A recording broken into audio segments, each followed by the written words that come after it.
Oh man, to be a Texas fan now with these first world problems, it's great. It's great to complain about the Yeah, first 21 world point problems. wins. Yeah, right. No, but I get it. I understand it. And we're going to talk our way through it. All right. This is what Mondays are all about. So just to put everything into perspective, right? For Sark, in the offseason, one of our big complaints since Sark has gotten here has been the second half and the fourth quarter. Right, that he doesn't have a four-quarter team and a fourth-quarter team. Now, I will say they are still not a four-quarter team, but they are a fourth-quarter team. Second half for sure. They're not a four-quarter team, but they're a fourth-quarter team.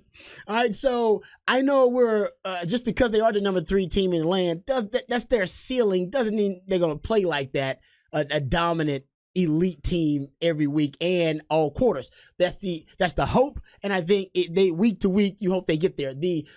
I guess the disappointment for Longhorn fans is if Sark is saying they get better week to week, a lot of Longhorn fans are looking at this past weekend as a regression. Because if you're building on the Alabama game, and that's fair, we can get into that discussion. But I will say, give the man credit and give the team credit because we complained about it for 2 seasons.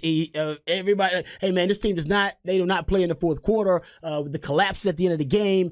We praised Sark's opening script for years and how great his opening script was, the first 20 plays. But we needed him to be a better fourth quarter coach and his team to be a better fourth quarter team. I will say he is a better fourth quarter coach. And he has even talked about how he's more aggressive now in the fourth quarter than he was in previous years here at Texas. And the team responds really well in the fourth quarter. I believe they're out. I believe they're winning the fourth quarter by a combined like 28 points so far this year. Remember last season they were outscored in the fourth quarter in overtime by a combined 12 points, although outscoring their opponents by 179 points combined in the first 3 quarters. So my point is, give them credit for that they are a fourth quarter team this year. Still got to work on being a 4-quarter team. I think that's the concern. Yeah. 3 wins by double digits. And then, as you said, in each game this year, they've had a 21-point quarter. Right against Rice, it was the third quarter when they erupted in the second half and 3 quick touchdowns after a lethargic at some level first half. And then, we know at Alabama, they were down 16-13 and outscored the Crimson Tide 21-8.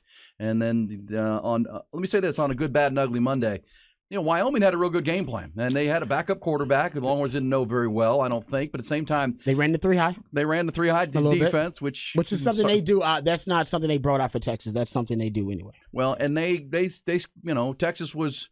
Sark was trying to get the passing offense going and was trying to throw into that 3 high. But look, I mean, they controlled the ball for 38 minutes. And we said they were going to try to shorten this game. And, they cracked off the long run on the first drive where the Longhorns were Vernon Broughton got twisted out of his gap. And then Anthony Hill, the freshman linebacker, didn't fill the gap. And then Jaron Thompson, I thought, took a bad angle from safety. And that turns into a touchdown run. But outside of that, the defense I thought was outstanding. Wyoming was able to, do what they wanted as far as, controlling the ball. That drive to start the third quarter was pretty impressive for them. But in the end, the Longhorns were able to explode for 3 quick touchdowns. Xavier Worthy, he's your best offensive weapon right now, and he made, just electric plays on punt returns and on that long touchdown catch and run. And then C.J. Baxter. It was C.J. Baxter out. Jonathan Brooks. Showing that he can be a bit of a workhorse running back. I think he could have an even bigger game if Sark would have gone to the run game sooner. 21 carries, 167 yards, carried the rushing offense, and Texas erupts. Then you get another defensive touchdown from Jaron Thompson to seal it. And only real negative of that fourth quarter was the Jaden Blue fumble when it looked like the Horns were going to go score again and go up 38-10, and the fumble on the turf. And covered the number. Gamblers were a little bit disappointed about that. They're going to cover the number. So, again, there was plenty to chew on and talk about and coach on if you're Sark about how do we become a fourth quarter team or a four-quarter team, as you said. Fourth-quarter team. Yeah, fourth-quarter team. They're doing pretty good. He did that. And I think the biggest storyline coming out of this game is Quinn Ewers.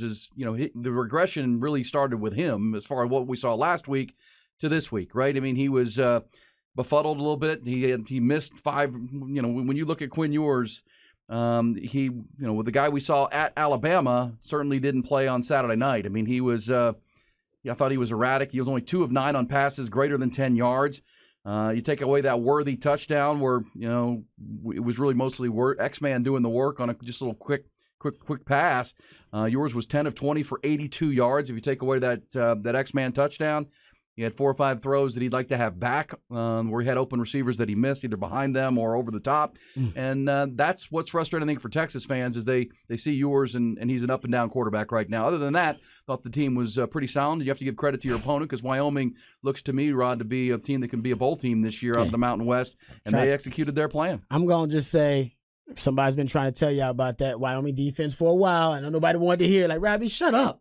Talking about the Wyoming defense. And I was like, I'm telling you, defense, it's not a terrible defense. It's for the Mountain West. It was pretty good. I'll just try to say it. You said 10 returning starters, one of the better linebacker cores you've seen on film. Oscar Giles coaches a pretty good front. It was like I said, they did a good job for about 2.5, 3 quarters against Texas. And, I think frustrated Texas. I don't know if they were, I never had a doubt. I never freaked out. I know some people were freaking out. I actually never had a doubt, but I get it. And they had a good defensive game plan. They had good offensive game plan, as you said, E. I went and looked at it. My notes have only 4 third and longs for them. They stayed in third, and they got themselves in the third and manageable a lot. And that third and manageable, they go like, all right, we can go this quick out. Where can we go to quick out? Right? Where can we throw something out? We know our quarterback can make that throw.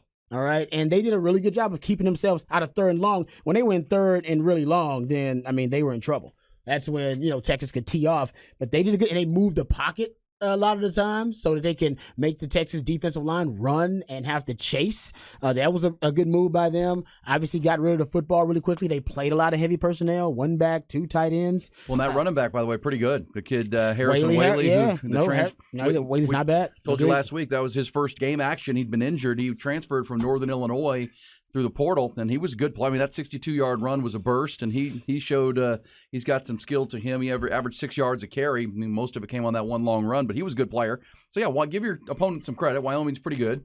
And not, I think they could compete in the Mountain West for whatever's going to be the Mountain West Conference. But in the end, Longhorns do have to learn to become a 4-quarter team. There's no question about that. If they're going to achieve their ceiling of a Big 12 championship and maybe beyond, they're going to have to learn to start faster, play better in the first half. They're a work in progress. Yep. Yes, we know the ceiling, but they're still a work in progress, and that's okay. That's perfectly fine. That's why you got so many weeks of the season. So listen, TCU made it to the national championship as a 4th-quarter team. That's pretty much what they were. You know that, last year. They were not a 4th-quarter team last year. They were a 4th-quarter team, right? They just found a way to win in clutch time. Guys, we're complaining about this team being clutch. We shouldn't. Let's not complain about them being clutch. We complained about them not being clutch enough for Sark's first 2 years. Like, man, they don't have in clutch time. They just can't get it done. Sark's not, aggressive enough in clutch time. The players, they seem to fold up in clutch time. Now we're talking about a team in clutch time in the 4th quarter that's performing. So I just have a little perspective. Well, yes, we'll get on them, but let's open up with, hey, man, this team in the 4th quarter in clutch time when the fit hits the shan, they are at their best. Isn't that what we want? Well, trust me. And the one thing about this team, as I mentioned, they have explosiveness, right? They can explode on you quick. Explosivity. And what was it when the Golden State Warriors were at the height of their run in the NBA? They used to call it spurtability, where they can just take a close game and a couple of minutes later they're up 20 points because Steph Curry and Klay Thompson knocked out a bunch of threes. Texas has that. They have the ability to take a close game and separate it quickly. We've seen that in their 3 games now with those quick 21-point outbursts. They've got that in them. Kansas City used to have that. Yeah, when they did. Kansas City had Tyreek Hill and Travis Kelce, they were the same way. Yep. Now they're not like that. Miami Dolphins are kind of like that now. Yeah, the undefeated Dolphins point. can jump on you quick. Yeah. And that's to me the sign of a good team, right? Where you feel like you got them right where you want, and all of a sudden, wait, what the heck just happened? Are the Braves like that in baseball? Who's like that in baseball? Braves probably the best. They jump on you. Astros too. I mean, when they're playing well, but they're not Rangers offense. But no, I mean the spurtability, explosivity, whatever you want to call it, they have that, and that can separate games pretty quickly. And look, the one thing that has been consistent this whole year is that defense. I mean, that defense is really good, and PK is coaching it up, and those guys up front. Now they got pushed a little bit early, and Wyoming's got a big physical offensive line. Hey, give them credit, man. They had a good that run, that 62-yard run. Go back and watch it, guys. Go back and watch their left tackle. Now Anthony Hill was out of his gap. Yep. Okay, but he's a freshman. A freshman out of his gap. Ooh, big news, right? Shocker. All right, he's a prodigy, but he's still a freshman. Yeah. And by the way, that's the depth of the defense. Giving credit to PK, they just brought Bender in and stabilized it. They were like, yeah, he doesn't make the splash plays of an Anthony Hill, but let's just bring Bender in. We know he's stable. We know he's gap sound, and then we'll talk to Anthony on the sideline, get it fixed, and then we'll bring him back out there and he'll play. So that's what I love about the defense too. They're not necessarily handcuffed to any player. They're rotating a lot of guys. Defensive line, linebackers now you're starting to see, and that secondary.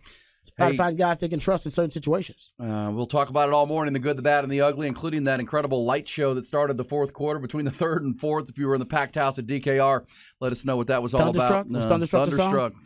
Okay, it was pretty awesome. Is that going to be the song going forward? Is that the song? Or are we rotating songs based on situations? Like what is... I'll what's do happening some digging on that this week. Because that is a tradition elsewhere too. Like we not only stole the LED light show, but that song is also somebody that people use that. So are we trying to create our own unique thing, or are we just going to use what other people do? And I think there'll be a rotation. I mean, part of the light show, they had like the AC/DC Thunderbolts. I think it was. Yeah, but the rotation is tough to create a tradition. My thing was you pick a song, pick a unique song, unique to your fans, and create a new tradition. That'll be my only critique of it. Is like, well, you're just stealing the whole thing. Why can't we just steal the light show and then have our own cool song? I like your idea. We talked about it on the pregame. Listen, I said they should do Mo Bamba. Ty said they should do Mo Bamba, and they should just buy the rights to it. All right, that's the song they could be use. Ours, and only ours. You could. Yeah. You got that kind of money.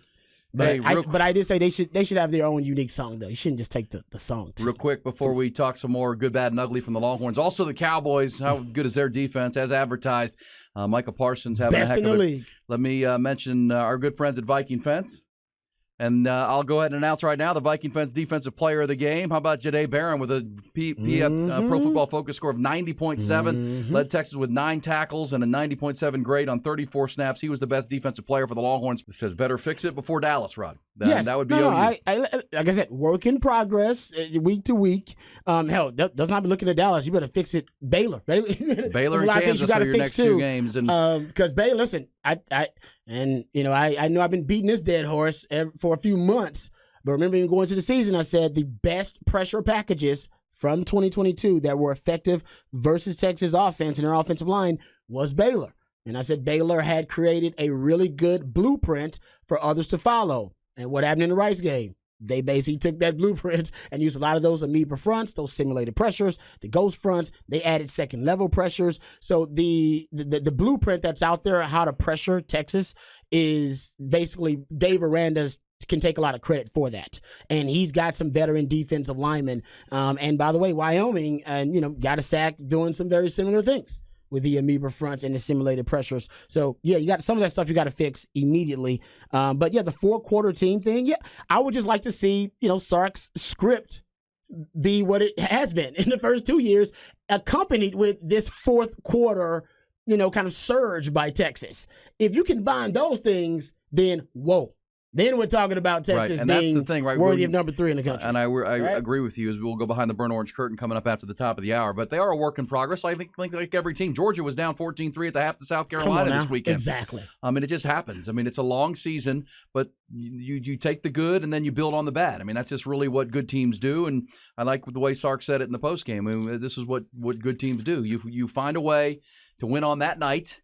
If you're pitching in baseball, right? And if you're a golfer, your game's going to be different, round to round. It just is. And you got to figure out pretty quickly within the round of what's working and what's not. It was pretty clear on Saturday night that Quinn Ewers was a little off. The receivers, the passing game was sputtery. That defense was in 10 returning starters on that veteran Wyoming defense were sound and giving you trouble. Look, should Sark have started running the ball a little sooner? I think so. Anytime that they had the ball and they would run the football and stay ahead of the chains is when positive things happened. But obviously Sark wants to throw the football and build around Quinn Ewers. That's the identity of their offense right now. Is, yep. But good to see Jonathan Brooks in a game in which C.J. Baxter was injured and is getting healthy for the conference run. He stepped in and stepped up for another week and really like what he did. But look, I mean, whoever says Dallas with Oklahoma's the only other ranked Big 12 team. The Big 12 is garbage right now. Mike Gundy is in hot water now. The South Alabama came into Stillwater and smacked around Oak State. K-State loses to Missouri on that 61-yard field goal at the gun as the SEC downs the Big 12. I mean, there really should be no roadblock for Texas outside of Oklahoma. But the roadblock is Texas right now. can they get to that ceiling? Because you're right, based on what we've seen, if you do fix the script and become a 4-quarter team, not just a 4th-quarter team, this team can play with anybody in the country right now. Totally agree. Yeah, so like I said, I wouldn't be freaking out. It's okay. Like I said, they are a 4th-quarter team. That's what Sark emphasized in the offseason. That's what you're getting. Now the emphasis, I think, has to change a little bit about, hey, guys, we got to play an entire 4-quarter game. Yeah, we got to put it all together, not just now, obviously the focus and the aggressiveness in the 4th quarter. So I'm not that concerned with it because, like I said, I've seen Sark's DNA is a great script in terms of preparation and game planning. I think that'll come back. I think that's all about finding an identity in the run game. Listen, the truth is, like, we're talking about a script. Sark's opening script was really great, right? It was like Quentin Tarantino's opening script for the first 2 years. But it's easier to write a script when you got a Tom Hanks or a Denzel Washington as your leading man. And when you got Bijan and Rojo, do you see what they did in the NFL? All right, when you got those guys as your leading man, easier to write a script, right? And I'm not saying Quinn Ewers is not that, but Quinn Ewers is a little inconsistent. He's not an A-lister just yet. He ain't on that level, right, just yet, in terms of a proven commodity. So I think it's a little tougher for Sark to build his script. And throughout the game, he's getting better at adjusting. That's why I think this is the kind of the storyline nobody's talking about. He's getting better at adjusting and making adjustments in the 4th quarter as a coach. He's winning the chess match within the game. He's becoming a chess master. That's why, as a football theorist, I'm excited. But I get it, the panic. I understand it. You want the entire, you want your cake and eat it too. You want the entire 4-quarter team. It's okay. That'll happen. Yeah, because expectations are now where expectations are, and that's a good thing at Texas. Number 3 in the country for the first time since 2009, and in 2009 they rose to number 2, finished number 2 in the country with the loss to Alabama in the national title game. If that's where your ceiling is, you're feeling pretty good about that. But you're right.